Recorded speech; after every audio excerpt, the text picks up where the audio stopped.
Le président de la République, Alassane Ouattara, a reçu aujourd'hui le fondateur de la communauté Saint-Egidio, engagé dans le dialogue interreligieux dans le monde. L'entretien a porté notamment sur les futures élections en Côte d'Ivoire.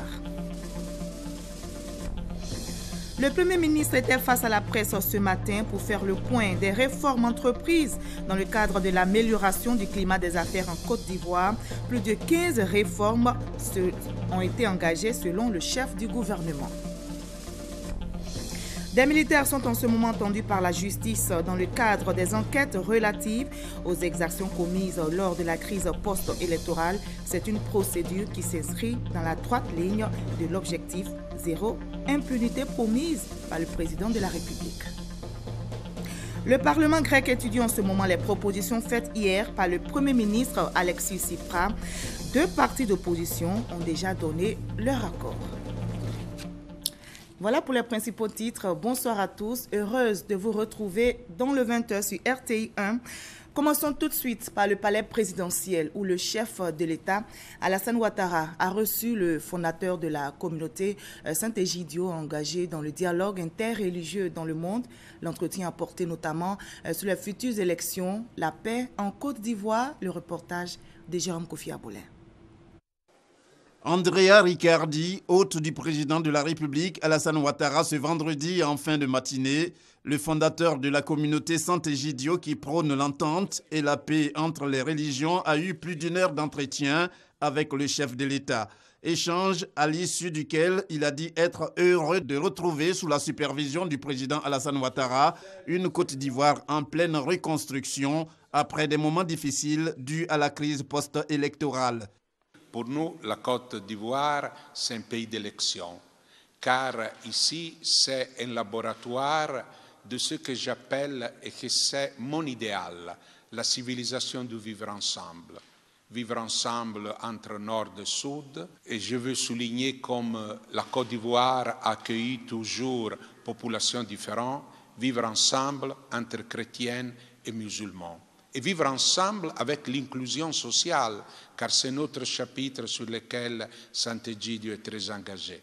Alors, pour moi, j'ai eu une heureuse occasion de rencontrer le président et de lui présenter les hommages de la communauté de Saint-Egidio et aussi de lui dire comme je vois la croissance et l'orgueil des Ivoiriennes, comme la croissance de la société et de l'économie et l'orgueil de l'identité de ce peuple est grandi dans les dernières années. Le président de la République, Alassane Ouattara, n'a pas non plus caché sa joie de revoir un ami et surtout un grand ami de la Côte d'Ivoire. Le professeur Riccardi est un grand ami de la Côte d'Ivoire, des Ivoiriens, et il m'a fait l'honneur et le grand plaisir de venir me saluer. Et donc je voudrais, professeur, vous dire un grand merci pour cette visite et pour ce que Saint-Egidio fait sur la Côte d'Ivoire et dans le monde d'ailleurs, parce que votre contribution va au-delà de l'Afrique et nous sommes très reconnaissants pour tout ce que vous faites pour la paix, pour donc la convergence religieuse entre les peuples. La communauté Saint-Egidio en Côte d'Ivoire est reconnue comme une association publique de droit commun. Avec 1300 membres, elle est présente dans plus de 30 villes et communes et s'investit dans des services gratuits en faveur des plus démunis. Kelazi, c'est la première tablette 100% éducative. L'inventeur est un Ivoirien. Il a créé cette nouvelle technologie pour révolutionner le système éducatif en Côte d'Ivoire et en Afrique. Il a été reçu par le Premier ministre Daniel Kablan-Duncan en compagnie du ministre de la Poste et des TIC. Reportage Serge Coléa. L'inventeur ivoirien Thierry Ndoufou, concepteur de la première tablette 100% éducative, baptisée Kelazi, et son équipe chez le Premier ministre Daniel Kablan-Duncan. À leur côté, le ministre de la Poste et des Technologies de l'Information et de la Communication, Bruno Nabaye-Kone. Objectif, présenter officiellement au chef du gouvernement cet outil didactique destiné aux pays du Sud pour un enseignement plus efficace par le canal des TIC. Kelazi est un cartable numérique de l'élève, comprenant des livres et ouvrages scolaires numérisés. Notre pays s'est fixé l'objectif d'être émergent en 2020. Ça passe par le numérique et notre outil vient justement pour doter le système éducatif des moyens nécessaires de faire des élèves et des étudiants de Côte d'Ivoire aussi compétitifs que les élèves et étudiants des États-Unis ou de la France, bref, les mettre au même niveau que les autres et permettre cette émergence que nous souhaitons tous. Nous avons pu échanger sur les perspectives, les possibilités donc de collaboration avec l'État ivoirien pour ce qui est de l'éducation nationale, l'éducation supérieure, l'enseignement professionnel. C'est une évolution que nous tenions à saluer et c'est pour cela que nous sommes venus voir M. le Premier ministre. C'est exactement ce que nous souhaitons pour le secteur des TIC. Une jeunesse qui entreprend, qui comprend les besoins de nos populations et qui apporte des solutions. Ce sont des solutions qui, de mon point de vue, sont au niveau des standards internationaux. Et c'est l'occasion peut-être de dire à notre jeunesse qu'il y a des possibilités fabuleuses dans ce domaine de TIC. Il y a de nombreuses opportunités. Nous savons notre jeunesse très créative, très dynamique, très entreprenante. Donc nous l'invitons à imiter l'exemple de ces jeunes. Le gouvernement ivoirien entend s'approprier cet outil qui va permettre aux élèves d'apprendre partout, à tout moment, de façon simple, intelligente et conviviale. Ce matin, face à la presse, le Premier ministre a fait le point des réformes entreprises dans le cadre de l'amélioration du climat des affaires en Côte d'Ivoire. Daniel Cablon-Duncan a annoncé qu'à ce jour, plus de 15 réformes relatives, entre autres, aux procédures de création d'entreprises ont été engagées. On en sait plus avec Alexis Ouédraogo. Avoir accès aux données administratives en temps et en heure sur toute l'étendue du territoire et même au-delà des frontières. C'est l'intérêt de la dématérialisation des procédures administratives. La gouvernance électronique va commander demain que vous puissiez avoir votre essai de naissance sans avoir à aller dans le village de naissance. Que chacun puisse avoir accès aux services publics dans la même égalité et avec les mêmes performances. Le gouvernement a engagé des réformes pour rendre attractif l'environnement des affaires. Ce vendredi, Daniel Cablon-Duncan était face à la presse pour en faire le point. À ce jour, ce sont 15 mesures de réforme qui ont été engagées en vue d'impacter les entreprises désireuses de s'installer et celles qui le sont déjà. Dans le cadre de la mise en œuvre de l'agenda de réforme maintenant de l'année 2015, caractérisé fortement par la dématérialisation des processus administratifs, l'État a observé, et je voulais vous le signaler et souligner, la démarche suivante. Premièrement, la mise en place du cadre légal et réglementaire des mesures de réforme par l'adoption de 13 textes, des ordonnances, des décrets et arrêtés. Deuxièmement, la mise en œuvre opérationnelle des réformes, dont celles relevant de la gouvernance électronique identifiée à l'agenda des réformes. Et troisièmement, la considération des réformes réalisées l'année dernière en fin de cycle Doing Business 2015. Faire que l'Ivoirien ressente la croissance économique du pays, c'est un défi de l'amélioration du climat des affaires. Une entreprise s'implante en Côte d'Ivoire, qu'est-ce qu'elle fait? Elle emploie de la main-d'œuvre. Et cette main-d'œuvre, elle vient d'où? C'est donc des nationaux. Certains Ivoiriens disent on ne mange pas des ponts, on ne mange pas des routes. Mais on mange la banane, on mange l'igname. Mais l'igname, pour arriver chez vous ici, il faut bien que ça suive la route pour arriver ici. Vous savez que fois à Abidjan, vous avez besoin d'igname ici. Mais l'igname est en train de pourrir à Bondoukou. Parce qu'on ne sait pas qu'il y a suffisamment d'igname là-bas. Si on communique par la voie électronique dont je vous parlais, peut-être qu'on peut savoir qu'il y a l'excédent à Bondoukou, aller les prendre. Et qu'il y a peut-être de la banane du côté de Sandra, etc., etc. Du poisson aussi à Sandra. Ça, c'est important. Et ces réformes vont permettre d'améliorer les conditions de vie des Ivoiriens. Pour rappel, ce sont au total 25 mesures de réforme qui ont été réalisées entre 2013 et 2014. Elles ont permis à la Côte d'Ivoire d'améliorer de façon progressive son rang au classement Doing Business. Le pays figure d'ailleurs depuis ces 2 dernières années dans le top 10 des pays les plus réformateurs au monde. Et l'intégralité de cette rencontre du Premier ministre sera diffusée tout à l'heure après le journal de 20h. Les travaux d'extension et de modernisation du port autonome d'Abidjan démarrent en septembre prochain. La Chine apporte son aide. 460 milliards de francs CFA ont été décaissés. Un accord de prêt a été signé hier entre les deux pays. C'est ce que nous explique Adama Koné. Marée haute au port autonome d'Abidjan. La Chine et la Côte d'Ivoire embarquées sur le même bateau pour l'extension et la modernisation du port. Un partenariat qui vaut plus de 460 milliards de francs CFA à financer par Exim Bank Chine. Si l'accord de prêt a été conclu en décembre 2014, c'est ce jeudi 9 juillet que les deux parties ont signé l'accord de mécanisme de remboursement, bouclant ainsi l'opération de financement. Les signatures de ce jour ouvrent la voie au premier décaissement des ressources du prêt Exim Bank Chine en vue du démarrage effectif des travaux au mois de septembre 2015. Ces travaux devront à terme permettre au port d'Abidjan de se positionner comme le leader des ports ouest-africains et centrafricains par la qualité des infrastructures d'accueil des navires dans les eaux ivoiriennes. La réalisation des travaux a été confiée à China Abu Engineering Company, une filiale du groupe China Communication Construction Company, une entreprise dont l'expérience n'est plus à démontrer dans l'exécution de travaux de plateformes portuaires, puisqu'elle conduit des projets dans plus de 80 pays au monde.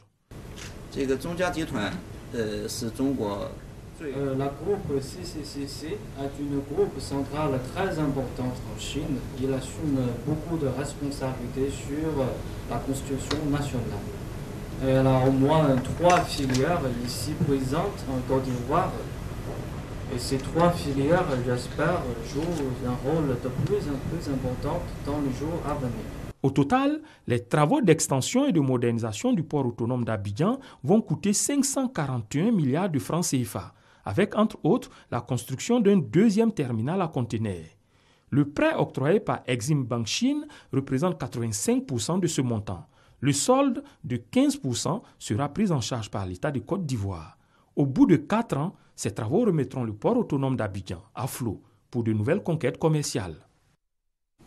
Il existe désormais à Agbaou, dans le département de Divo, un comité pour régler les conflits et développer la région. Ce comité de développement local minier a été installé par le ministre de l'Industrie et des Mines et son ambition est clairement affichée, préserver l'entente, notamment entre les exploitants et les villageois. Lansine Bakayoko, Adamakone. Grève dans la mine, bagarre intempestive, accusation de pollution, plainte au tribunal de commerce. Tous ces problèmes enregistrés sur la mine d'or d'Agbaou pourront désormais être réglés dans un cadre de concertation.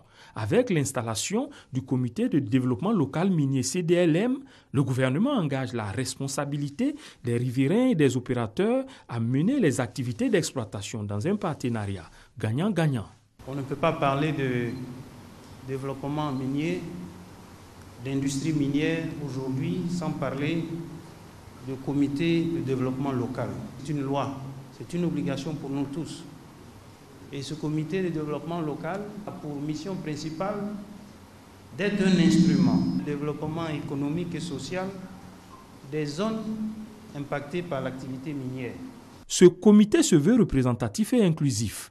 Composé des autorités locales, de l'administration, des communautés villageoises et des exploitants de la mine d'Agbaou, il est chargé de résoudre les problèmes d'infrastructures sociales. Grâce à un fonds alimenté par 0,5% du chiffre d'affaires réalisé sur la mine, le comité a pour mission de construire des écoles, des centres de santé et des équipements hydrauliques. Une initiative saluée par les riverains de la mine. Finalement, ce que nous attendions, c'est arrivé. On sait que ce ne sera pas la chose qui va régler d'un coup de baguette magique tous nos problèmes. Mais nous pensons que c'est un bon début pour arriver à quelque chose de potable pour nos populations. Le comité d'Agbaou est le 3e du genre après ceux du Tié de Bondoukou. Le permis d'exploitation de la mine d'Agbaou date de 2012. Avec une capacité de 35 tonnes à exploiter sur 10 ans, la mine d'Agbaou a permis la création de 588 emplois directs. Leur objectif est de dynamiser la pêche africaine à l'horizon 2025. Plusieurs chefs de gouvernement africains sont en réunion à Abidjan. 3 jours donc de rencontres pour valider les politiques communes relatives au secteur de la pêche et l'aquaculture. Explication avec Serge Koléa. Les États africains ont décidé de se réunir pour valider des politiques communes dans le cadre de la réforme de la pêche et de l'agriculture. Des journées de réflexion se tiennent à Abidjan avec pour but précis d'élaborer des principes directeurs essentiels pour la bonne gouvernance de la pêche africaine en vue de renforcer la cohérence et la coordination du secteur. Le secteur de pêche en Afrique est un secteur qui a un potentiel vaste et varié. Mais jusqu'à présent, la contribution de ce secteur à la croissance économique, à la sécurité alimentaire est vraiment pas complètement exploitée. Donc si les pays mettent en cohérence leur politique et adoptent ce cadre de politique, cela augmentera la contribution du secteur de pêche à la sécurité alimentaire et à la croissance économique. Le ministre des Ressources animales et halieutiques préside ces rencontres. Elles s'inscrivent dans la vision du chef de l'État à travers le plan stratégique de développement de l'élevage, de la pêche et de l'aquaculture, a-t-il indiqué. Les actions de l'UABIRA qui constituent bien sûr notre instrument de coopération en matière de ressources animales et halieutiques, ne sont pas en la matière isolées. Elles mobilisent à l'échelle internationale les armes pour renverser les tendances baissières des pêches, de capture et les menaces qui pèsent sur l'environnement des ressources halieutiques. Ces activités se tiennent du 9 au 11 juillet. Elles permettront à terme au secteur de la pêche de connaître une plus grande productivité et une rentabilité avec des possibilités d'amélioration de la gestion régionale des ressources. Des militaires sont en ce moment entendus par la justice dans le cadre des enquêtes relatives aux exactions commises lors de la crise post-électorale, une procédure qui s'inscrit dans la droite ligne de l'objectif zéro impunité promise par le président de la République, selon le ministre de la Justice. Les précisions de Sylvie Touré. Le fait défraie la chronique et pourtant, il n'a rien d'inédit à en croire le ministre de la Justice, des droits de l'homme et des libertés publiques. Selon Yenema Mamadou Koulibaly, la procédure à l'encontre de militaires dits proches du régime relève de l'évidence. La crise post-électorale, on ne peut le dénier également, a mis en première ligne des militaires, des miliciens, certains civils. Et donc, il ne peut pas être surprenant qu'aujourd'hui, la justice s'intéresse à toutes ces qualités de personnes. Et cela a été confirmé par le rapport de la Commission nationale d'enquête. C'est d'ailleurs à la lumière des résultats de cette commission qu'agit la justice, et non sur la pression d'organisations internationales ou encore de la Cour pénale internationale, même si cette dernière s'est réjouie de l'instruction de ce dossier. Nous n'agissons pas sous la pression en Côte d'Ivoire. Notre justice fonctionne avec les moyens, les capacités qu'elle a. Et je pense qu'à ce jour, on peut considérer qu'il y a la capacité en Côte d'Ivoire. Vous avez entendu certainement sur une station de radio le porte-parole de la CPI qui reconnaît que jusqu'à aujourd'hui, ils n'en sont pas au stade où est la Côte d'Ivoire. Ils ont plus de moyens, ils ont plus de possibilités, mais nous avons fait beaucoup plus. Aucune saisine de la CPI n'a été faite en dehors des cas de l'ex-président Laurent Gbagbo, de son épouse et de Charles Blé Goudé. Pour ce qui est de la suite à donner à l'affaire des ex-Comzone et des autres militaires auditionnés, le ministre est formel. Ceux contre qui seront retenus des charges répondront devant la justice. S'il est avéré que des ex-Comzone ont effectivement commis des faits répréhensibles, ces ex-Comzone devront répondre devant la justice, comme nous l'avons toujours dit, sur les indications du chef de l'État.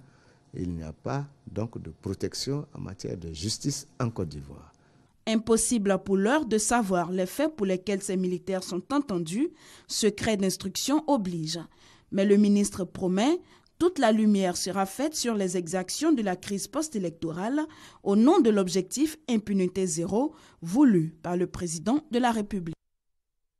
Et ce communiqué du ministère de la Défense, le ministre auprès du président de la République chargé de la Défense porte à la connaissance de la population que la double cérémonie de baptême de la 69e promotion et de remise de prix aux meilleurs élèves de l'école militaire préparatoire et technique et MPT de Bingerville, initialement prévue le lundi 13 juillet 2015, est reportée à une date ultérieure. Le ministre auprès du président de la République chargé de la Défense s'excuse auprès de l'ensemble des invités pour les désagréments que ce report pourrait leur causer. Une délégation du conseil départemental des chefs du village d'Abouville a échangé ce matin même avec le médiateur de la République. Au menu des échanges, les questions liées au conflit foncier dans la région. Le témoignage est signé Michel Mambo. Le départ des éléments des forces républicaines de Côte d'Ivoire, FRC, de la région de la Niébi-Tiassa, la libération de certaines résidences illégalement occupées par ceux-ci, l'actualisation du fichier du cadastre forestier. Autant de dossiers soumis au médiateur de la République de Côte d'Ivoire, Ngolo Coulibaly, par la chefferie traditionnelle et communautaire de la région de la Niébi-Tiassa. Si les 2 premiers dossiers ont trouvé une issue heureuse au fil des négociations, le 3e, celui lié à l'opération d'actualisation du fichier du cadastre forestier, reste encore latent. Pour mieux cerner la question, afin de la résoudre définitivement, le médiateur accorde une audience au conseil départemental des chefs de village d'Agboville. C'est un problème qui est suffisamment grave pour que, aussi bien du côté des populations que du côté de l'administration, on le prenne au sérieux de telle manière à le résoudre durablement pour que toutes les populations retrouvent la tranquillité dans le sens de la cohésion nationale dont tout le monde aime parler.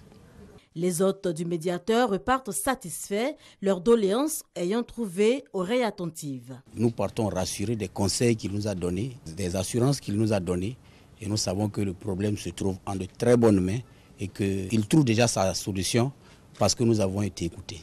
Le renforcement de la cohésion sociale, une des priorités de Ngolo Coulibaly. Le médiateur envisage dans les jours à venir écouter les autorités administratives impliquées dans le processus. Inscription sur la liste électorale, il ne reste que 48 heures pour la fermeture des bureaux de vote. Le secrétaire national à la jeunesse vient de rencontrer les jeunes des 10 communes du district d'Abidjan et des villes de l'intérieur. Il veut donc les sensibiliser.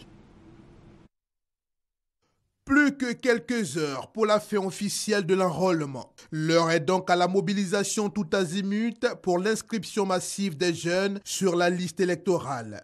Occasion pour l'honorable Soro Alphonse de sonner la mobilisation à l'intérieur du pays, tout comme dans les 10 communes d'Abidjan, pour encourager les jeunes et particulièrement la couche dite nouveau majeur à se faire enrôler. Ces derniers jours sont mis à profit dans toutes les communes d'Abidjan, là où nous savons qu'il y a une concentration de jeunes, de nouveaux majeurs, de personnes qui ne se sont pas encore fait enrôler.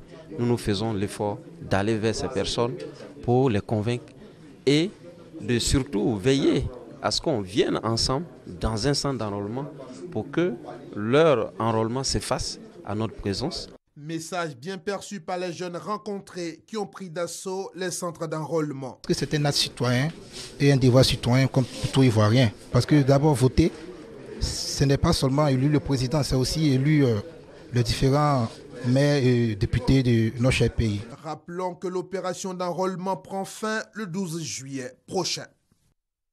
Le président de la République, Alassane Ouattara, sera en visite d'État le 22 juillet prochain dans le district du Woroba. Les cadres s'activent pour la réussite de l'événement.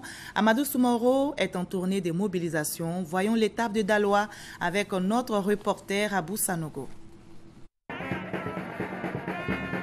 Amadou Soumaoro, coordonnateur général de la visite d'État du président de la République Alassane Ouattara dans le district du Woroba à la rencontre des filles et fils du Béri, du Bafing et du Worodougou résidant à Daloa.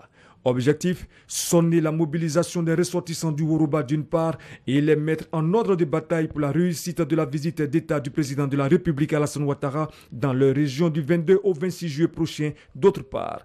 Le président mérite cet accueil chaleureux de notre région parce que le président a pensé aux fils de notre région.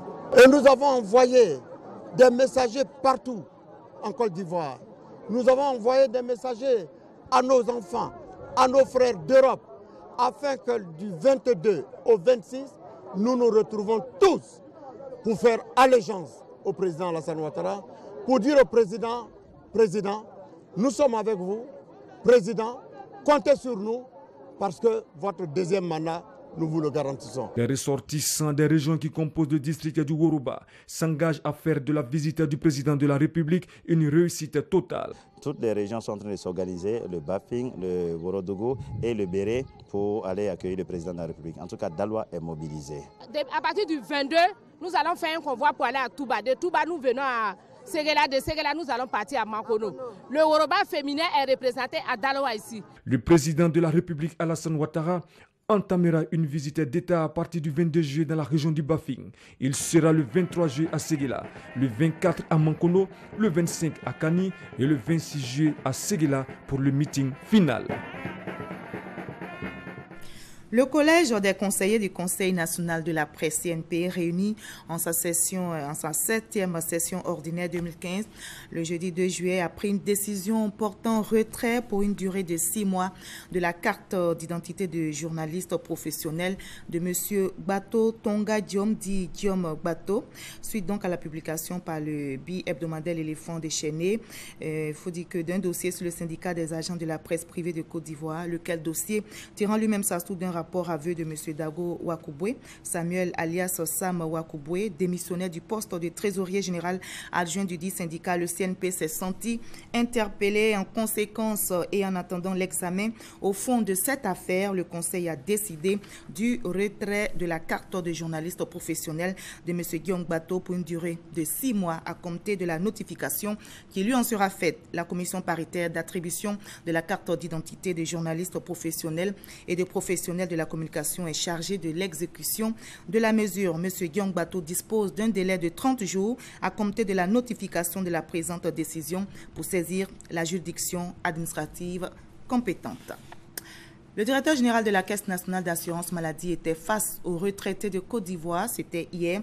Il s'agissait donc de les instruire, d'instruire donc les retraités sur le fonctionnement de l'assurance maladie. Explication avec Herman Niamia. Comme souhaité par l'Union nationale des retraités de Côte d'Ivoire, UNACI, le directeur général de la Caisse nationale d'assurance maladie était face aux retraités. Ces derniers voulaient en savoir davantage sur le fonctionnement de cette structure afin de lever les différentes zones d'ombre sur certains chapitres de cette couverture maladie universelle. Nous, on se réjouit d'abord de cette démarche parce que bon, c'est un moyen pour nous de pouvoir atteindre, n'est-ce pas, une cible privilégiée, la couverture maladie universelle. Vous savez que la couverture maladie universelle est ouverte à l'ensemble de la population et les personnes du 3e âge des retraités font partie, n'est-ce pas, de l'ensemble de cette population-là.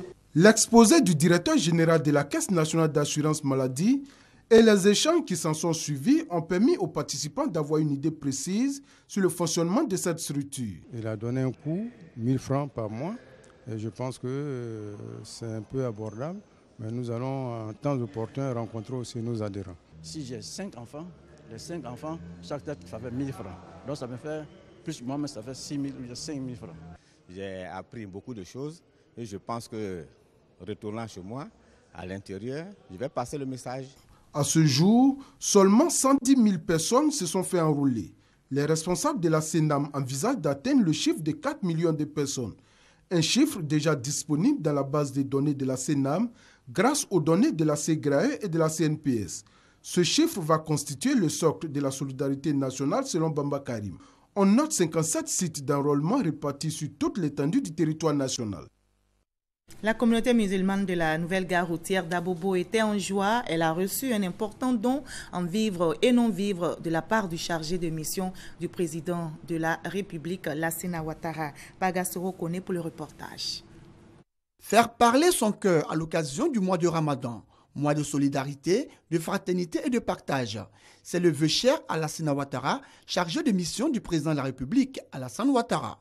Il a offert à la communauté musulmane de la nouvelle gare routière d'Abobo plusieurs dons. Dons composés d'une enveloppe de 200 000 francs CFA, de nattes, de bouilloire, de cartons de sucre et de lait, entre autres. Les 2 jours bénis du Ramadan, c'est important pour moi. J'ai choisi Abobo encore parce qu'ils ont vraiment souffert.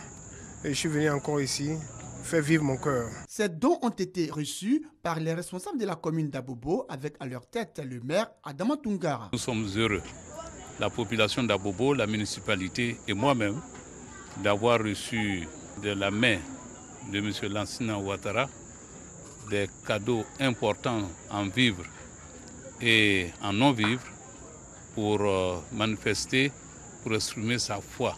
Les bénéficiaires, eux, ont tenu à témoigner leur reconnaissance aux donateurs. Grâce aux donateurs, le Seigneur nous a permis de nous retrouver avec l'imam Diarra et tous les musulmans de la gare, de pouvoir tranquillement faire cette rupture des jeunes en famille. Et cela nous a beaucoup marqué. Le maire Adama Toungara, tout comme le chargé de mission du président de la République, Lassina Ouattara, profitant de cette cérémonie, ont invité les nouveaux majeurs à s'inscrire sur la liste électorale. Partage de repas, prières et bénédictions ont également meublé cette cérémonie de dons. Le ministre d'État, ministre de l'Emploi, des Affaires sociales et de la formation professionnelle communique en application du décret du 4 novembre 2011 déterminant la liste et le régime des jours fériés. Le mardi 14 juillet 2015, le lendemain de la nuit du destin, est déclaré jour férié et chômé sur toute l'étendue du territoire national. Hors de la Côte d'Ivoire, sachez que le Parlement grec étudie en ce moment les propositions faites hier par le Premier ministre Alexis Tsipras. Ce que le Premier ministre grec propose, c'est notamment une hausse de la TVA, l'allongement de l'âge du départ à la retraite fixé à 67 ans. Deux partis d'opposition ont déjà donné leur accord. Le plus dur pour le Premier ministre grec sera de convaincre son propre parti Syriza. Le Parlement grec compte 300 sièges, il en manque encore 58 pour que le texte passe. Les institutions BCE, Union européenne, FMI doivent également donner leur aval. Voilà, c'est ici que l'on s'arrête pour ce 20h. Merci à vous tous de votre aimable attention. À 23h, retrouvez Ami Koulibaly. Moi, je vous donne rendez-vous demain à 20h.